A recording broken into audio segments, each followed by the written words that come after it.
ಅಲೋಕ್ ಅನ್ನೋರು ಅವರು ಸುಮಾರು 7-8 ವರ್ಷದಿಂದನೇ ಜೊತೆಲಿದ್ದಾರೆ. ಇವತ್ತು ಜೊತೆಲಿದ್ದಾರೆ, ಅವತ್ತು ಜೊತೆಲಿದ್ದಾರೆ.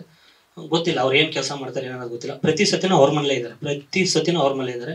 ಆಚೆ ಕಡೆಯಿಂದನೂ ಕೂಡ ಫುಲ್ ಜೇಬಿ ರೆಕಾರ್ಡ್ ಹಾಕೊಂಡೇ ಬಂದಿದ್ದಾರಂತೆ. ಅವರು ಹೇಳ್ತಾ ಇರೋದು ಪ್ರತಿಯೊಂದು ರೆಕಾರ್ಡು, ಯಾರ್ಯಾರ ಜೊತೆ ಮಾತಾಡಿದ್ರೆ ಅವ್ರು ಸುಮಾರು ರೆಕಾರ್ಡು ಕೇಳಿದ್ರೆ ಆಟೋಮೆಟಿಕ್ ಆಗುತ್ತಂತೆ.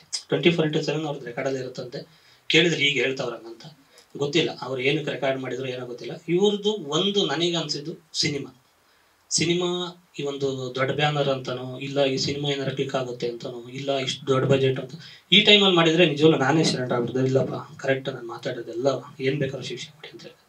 ಸಿನಿಮಾ ಒಂದಿಷ್ಟು ಕನಸುಗಳನ್ನ ಇಟ್ಕೊಂಡು ನಾಳೆ ನಂಗೆ ಇವತ್ತಾಯ್ತಲ್ಲ ಅದು ನನಗೆ ಆಗ್ತಿಲ್ಲ. ಯಾಕೆಂದ್ರೆ ಪ್ರಮೋಷನ್ಗೆ ನೀವು ನೋಡಿರ್ಬೇಕು, ಊಟ ಮಾಡಿಲ್ಲ ಸರ್ 1 ತಿಂಗಳು. ಬಸ್ ಸ್ಟ್ಯಾಂಡ್ ಎಲ್ಲ ನೋಡಿದಿರ ಪ್ರಮೋಷನ್.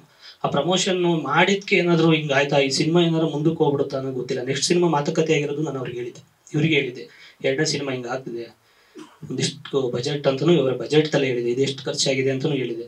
ಒಂದು 2.25-3 ಕೋಟಿ ಇದು ಬಜೆಟ್ ಇದು. ಇದಾದ್ಮೇಲೆ ನೆಕ್ಸ್ಟ್ ಸಿನಿಮಾದು ಕೂಡ ಯಾರ್ಯಾರು ಗೆಸ್ಟ್ ಅಪಿಯರೆನ್ಸ್ ಇದ್ದಾರೆ ಅನ್ನೋದು ಕೂಡ ಅವ್ರಿಗೆ ಹೇಳಿದೆ, ಅದು ಮಾತುಕತೆ ಆಗಿತ್ತು. ಇದಕ್ಕೇನಾದ್ರೂ ಮುಂದೆ ಹೋಗ್ಬಿಡ್ತಾನ ಏನ್ ಕತೆ ಅದು ಗೊತ್ತಿಲ್ಲ. ನಾನು ಬೇರೆ ಹಿಂಗ್ ರೆಕಾರ್ಡ್ ಬಿಡೋದು ಆಡಿಯೋ ಬಿಡೋ ಬದಲು ನಮ್ಮವ್ರು ಏನಾದ್ರು ಒಂದು ಒಳ್ಳೆ ಸಿನಿಮಾ, ಅಪ್ಪ ನೀನು ಇಷ್ಟು ಕೋಟಿದ್ ಮಾಡ್ತೀನಿ, ನಾನು ಇಷ್ಟು ಕೋಟಿದ್ ಮಾಡ್ತೀನಿ ಬಾ ಅಂದ್ರೆ ನನಗೂ ಖುಷಿ ಆಗೋದು. ಇವ್ರು ಆಡಿಯೋ ಮೂಲಕ ಕಾಂಪಿಟೇಷನ್ ಕೊಡ್ತೀನಿ, ವಿಡಿಯೋ ರೆಕಾರ್ಡ್ ಬಿಟ್ಟು ನಿನ್ ಮೇಲೆ ಕೊಡ್ತೀನಿ, ಅದಲ್ಲ. ನಾನು ಕಾಂಪಿಟೇಟ್ ಕೊಡೋಕ್ಕಲ್ಲ. ನಾನು ಚಿಕ್ಕ ಈಗ ಅಂಬೆಗಾಲ ಇಡ್ತಾ ಇರೋದು. ಬೇಜಾರು ಏನಂತಂದ್ರೆ ಸುಮಾರು ಎಷ್ಟೋ ವರ್ಷಗಳಿಂದ ಸಿನಿಮಾ ಕಟೌಟ್ ನೋಡಬೇಕು ಅಂತ ಒಂದು 2-3 ಸಿನಿಮಾ ಮಾಡಿದೆ. ಯಾವ ಕಟೌಟು ನಾವು ನೋಡೋಕ್ಕಾಗಿಲ್ಲ.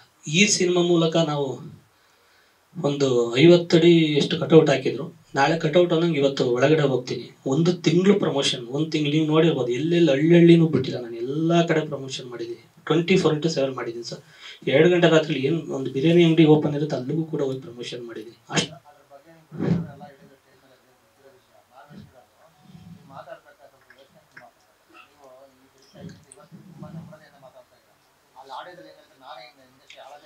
ಅದು ನನಗೆ ಅಸಹ್ಯ ಆಗ್ತಿದೆ ಸರ್. ರೆಕಾರ್ಡ್ ಕೇಳಿದ್ರೆ ನನಗೆ ಅನ್ಸುತ್ತೆ, ಇಷ್ಟೊಂದು ಈ ಥರದ್ದೆಲ್ಲ ನನಗೆ ಅಷ್ಟು ಪ್ರಜ್ಞೆ ಇದ್ದಿದ್ರೆ ನಾನು ನಿಜವಲ್ಲೂ ಡಿಲೀಟ್ ಮಾಡಿಸಿದೆ ಸರ್. ಡಿಲೀಟ್ ಮಾಡಿಸಿದೆ ನಾನು. ಹಂಗೆಲ್ಲ ಇದ್ದಿದ್ದು ನಾನು ನಿಜವಲ್ಲೂ 100% ಡಿಲೀಟ್ ಮಾಡಿಸ್ತಿದ್ದೆ, ಮಾತಾಡಿದ್ದೆ ಆಗಿದ್ದಿದ್ರೆ. ಇಷ್ಟೆಲ್ಲ ನನಗೆ ಒಳಗಡೆ ಲಾಕ್ ಮಾಡಿ ಆಚೆ ಕಡೆ ಬಂದು ನಾನೇನಾದ್ರು ಸ್ಟೇಟ್ಮೆಂಟ್ ಕೊಟ್ಟಿದ್ರೆ ಸಿನಿಮಾ ಉಳಿಯೋದೇನೋ ಗೊತ್ತಿಲ್ಲ. ಬಟ್ ಒಳಗಡೆ ಹೋದ್ಮೇಲೆ ಇನ್ನೂ ಬೇರೆ ಒಂದೊಂದು ನ್ಯೂಸ್ಗಳು ಬರ್ತಾರೆ. ಯಾರಾದರೂ ಬಂದಾಗ, ಜೈಲಿಗೆ ಒಳಗಡೆ ಬಂದಾಗ, ಹೊಸ ಕೈದಿಗಳು ಯಾರಾದ್ರು ಬಂದಾಗ ಹೇಳೋರು ಹಿಂಗೆ ಹೊರಗಡೆ ಹಿಂಗಾಗಿದೆ, ಬ್ಯಾನ್ ಆಗಿದೆಯಂತೆ, ಹಿಂಗಾಗಿದೆ, ಪ್ರತಿಭಟನೆ ಮಾಡ್ತಾರೆ ಅಂದಾಗ ಸಿಕ್ಕಾಬಟ್ಟೆ ಭಯ ಆಯಿತು. ಏನಪ್ಪ ಇಷ್ಟೊಂದು ಹಿಂಗೆ ಆಗೋಯ್ತಲ್ಲ ಅಂತ. ಬಟ್ ಆದರೂ ಅವ್ರು ಬಿಡ್ತಾನೆ ಇಲ್ಲ. 3ನೇ ವಾರ ಸಿನಿಮಾ ಹೋಗಿದೆ. ನೀವೇ ಎಲ್ಲರೂ ಸಪೋರ್ಟ್ ಮಾಡೋ, ಎಲ್ಲರೂ ಸಿನಿಮಾನು 3ನೇ ವಾರಕ್ಕೆ ಹೋಗ್ತಿತ್ತೆ ಗೊತ್ತಿಲ್ಲ. ದೊಡ್ಡವರು ಆಶೀರ್ವಾದ ಮತ್ತು ಅವ್ರು ರಿಯಾಕ್ಟ್ ಮಾಡಿದ್ರೆ ಸಿನಿಮಾ 1ನೇ ವಾರಕ್ಕಲ್ಲ 2 ದಿವಸಕ್ಕೂ ನಿಲ್ಲಿಸೋರು. ಯಾರು ರಿಯಾಕ್ಟ್ ಮಾಡಿದೆ, ಎಲ್ಲರೂ ಸಿನಿಮಾ ಟೈಮಲ್ಲಿ ಬಂದಿರೋದ್ರಿಂದ ಎಲ್ಲರೂ ಸಮಾಧಾನದಿಂದ ಸಪೋರ್ಟ್ ಮಾಡಿದ್ರು. ಎಲ್ರಿಗೂ ಥ್ಯಾಂಕ್ ಯು. ಆಮೇಲೆ ಇದು ಬ್ಯಾನ್ ಅಂತ ಅಂದಾಗ ಒಂದು ಕಡೆ ಭಯ ಆಯಿತು. ಉಮೇಶ್ ಬಣಕಾರ್ ಸರ್ ಹತ್ರ ಹೋದೆ, ಹಿಂಗೆ ಆಯ್ತಣ ಅಂತ ಎಲ್ಲ ಕೆಲವು ತೋರಿಸ್ದೆ. ನಂದು ಮೆಸೇಜ್ಗಳು ಮಾಡಿರೋದು, ರಿಪ್ಪು ಮಡೆನೂರು ಅಂತ ಒಂದು ಫೋಟೋ ಮಾಡಿದ್ದಾರೆ, ಅದನ್ನು ತೋರಿಸ್ತೇವ್ರಿ. ಹಿಂಗೆಲ್ಲ ಆಗಿದೆ, ಯಾವ ಡೇಟಿಗೆ ಯಾವ ಟೈಮಿಂಗ್ಸಿಗೆ ಮೆಸೇಜ್ ಮಾಡಿದ್ದಾರೆ, ನಮಗೆ ಏನು ಬೇಕೆಲ್ಲ ತಗೊಂಡಿದ್ದೀವಿ ಅಂತಿರೋದು. ಅದೇನು ಅಂತ ನನಗೂ ಇವಾಗ ಗೊತ್ತಿಲ್ಲ. ಇಷ್ಟೊಂದು ಅಂದ್ರೆ ಅದ್ರ ಬದಲು ಸುಮ್ಮನೆ ಏನೋ ವಿಷ ಕೊಟ್ಟಿದ್ರೆ ಏನೋ ಜೀವನ ಚೆನ್ನಾಗಿರೋದು. ಯಾರು ಅವನು ಜೊತೆಲಿರೋನು ಕಲಾವಿದ ಅಲ್ಲ. ಕಲಾವಿದ್ರೆ ನಾನು ಅದನ್ನೇ ಹೇಳಿದ್ದವ್ರಿಗೆ, ಈ ಆಡಿಯೋ ವಿಡಿಯೋ ರೆಕಾರ್ಡ್ಗಳು ಮಾಡ್ಕೊಳ್ಳೋ ಬದಲು ಒಂದು ಸಿನಿಮಾ ಮಾಡಿದ್ರೆ ನಮಗೂ ಒಂದು ಖುಷಿ ಆಗುತ್ತಲ್ಲ. ನಮ್ಮ ಜೊತೆ ಇರೋರು ಪಾಪಾರಪ್ಪ ಒಂದು ಕಲೆಯಲ್ಲೇನೋ ಒಂದು ಮಾತಾಡೋಣ, ಕಲೆ ವಿಚಾರದಲ್ಲಿ ಏನೋ ಮಾಡೋಣ. ಬರೀ ವಿಡಿಯೋ ಬಿಡ್ತೀನಿ, ರೆಕಾರ್ಡ್ ಬಿಡ್ತೀನಿ, ವಿಡಿಯೋ ಬಿಡ್ತೀನಿ ಅಂದರೆ ನಾವು ಆ ಕೆಲಸ ಮಾಡೋಕ್ಕೆ ಬಂದಿಲ್ಲ ಸರ್. ನಾವು ಕಲೆ ನಂಗೆ ಬಂದಿದ್ದೀವಿ. ಎಲ್ಲೋ ನನ್ನ ಹಣೆ ಬರೋ ತುಂಬ ಕೆಟ್ಟದಾಗಿತ್ತು ಅನಿಸುತ್ತೆ. ಏನು ದೃಷ್ಟಿಗೋ ಏನಕ್ಕೋ ಏನಾಯ್ತೋ ಗೊತ್ತಿಲ್ಲ. ಈಗ ಹೋಗಿ ಸಿಗಾಕೊಂಡಿದ್ದೀನಿ. ಇವತ್ತು ನಾನು ದಿನ ಅನುಭವಿಸ್ತಾ ಇದ್ದೀನಿ, ಪಶ್ಚಾತ್ತಾಪ ಪಡ್ತಾ ಇದ್ದೀನಿ. ನಾನು ಉದ್ದೇಶಪೂರ್ವಕ ಅಂದಿದ್ರೆ ನಾನು ಇಲ್ಲ ಸರ್ ಏನೋ ಅಂದಿದ್ದೀನಿ ಅಂದ್ಬಿಟ್ಟು ನಾನು ಕಣ್ಣಿಗೆ ಕಾಣಿಸ್ಕೊತಾರಲ್ಲ ಸರ್, ಎಲ್ಲ ಹೋಗ್ಬಿಡ್ತಿದ್ದೆ ನಾನು. ನಾನು ಆ್ಯಕ್ಚುಲಿ ಆಚೆಗೆ ಬಂದಾಗಲೂ ಅನ್ಕೊಂಡೆ ಕಾಣಿಸೋಬಾರ್ದು ಬೇಡಪ್ಪ ಅಂತ. ಬಟ್ ನಾನು ಕಲೆ ನಂಬೆ ಬಂದಿರೋದು, ಬೇರೆ ಕೆಲಸ ನಾನು ಮಾಡೋಕ್ಕಾಗಲ್ಲ ಸರ್.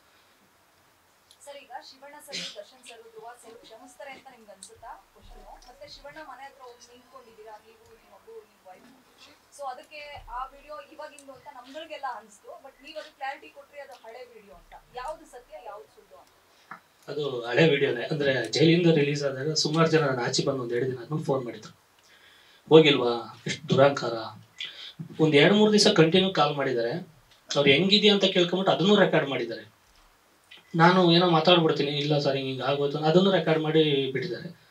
ನಾನು ಒಂದು 2-3 ದಿವಸ ಹೋದೆ. ಅಂದ್ರೆ ನಾವು ಹೋಗೋದು, ನಾವು ತಪ್ಪು ಮಾಡಿದ್ದೀವಿ, ನಾವು ಹೋಗಿ ಕಾಯಲೇಬೇಕು ಅದನ್ನ. ಯಾಕೆಂದ್ರೆ ಅದು ದೊಡ್ಡ ತಪ್ಪು ಮಾಡಿರೋದು, ಹೋಗಿ ಕಾಯಲೇಬೇಕು. ಹೋಗಿದ್ದೀನಿ. ಒಂದು 3 ದಿವಸ ಶಿವಣ್ಣ ಅವ್ರು ಇರಲಿಲ್ಲ. ಅದಾದ್ಮೇಲೆ ಒಂದು ವಾರ ಆದ್ಮೇಲೆ ಮತ್ತೆ ಫೋನ್ ಮಾಡಿದ್ರು, ಹೋಗಿದ್ಯಾ ಏನು ಕತೆ ಅಂತ ಅಂದಾಗ, ಇಲ್ಲ ಸರ್ ಹೋಗಿದ್ದೆ. ಮತ್ತೆ ಎಲ್ಲೂ ಯಾಕೆ ಇಲ್ಲ, ಏನು ಮಾಡೇ ಇಲ್ಲ ಅಂತ.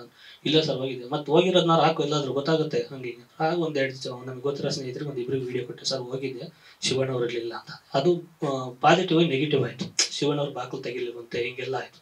ಶಿವಣ್ಣವ್ರು ಮನೇಲಿ ಇರಲಿಲ್ಲ, ಸ್ವಲ್ಪ ಟೈಮ್ ತಗೊಂಡಿದ್ದಾರೆ. ಯಾಕೆಂದರೆ ಇದು ಅಂದಿರೋದು ಇದೆಲ್ಲ ನಾನು ಫಾಲೋ ಮಾಡ್ತಾನೆ ಇದ್ದೀನಿ. ಕ್ಷಮಿಸ್ತಾರೆ ಅನ್ನೋದು ಗ್ಯಾರಂಟಿ 100% ಇದೆ. ನನ್ನ ಇಲ್ಲ ಅಂದರೆ ನನಗೂ ಭಯ ಸ್ಟಾರ್ಟ್ ಆಗೋದು.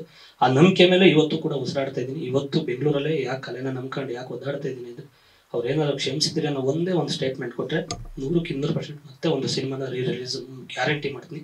ಅವ್ರು ಏನಾರ ಇಲ್ಲ ಅಂತ ಅನ್ನಲ್ಲ ಅನ್ನೋದು ಗ್ಯಾರಂಟಿ ಇದೆ.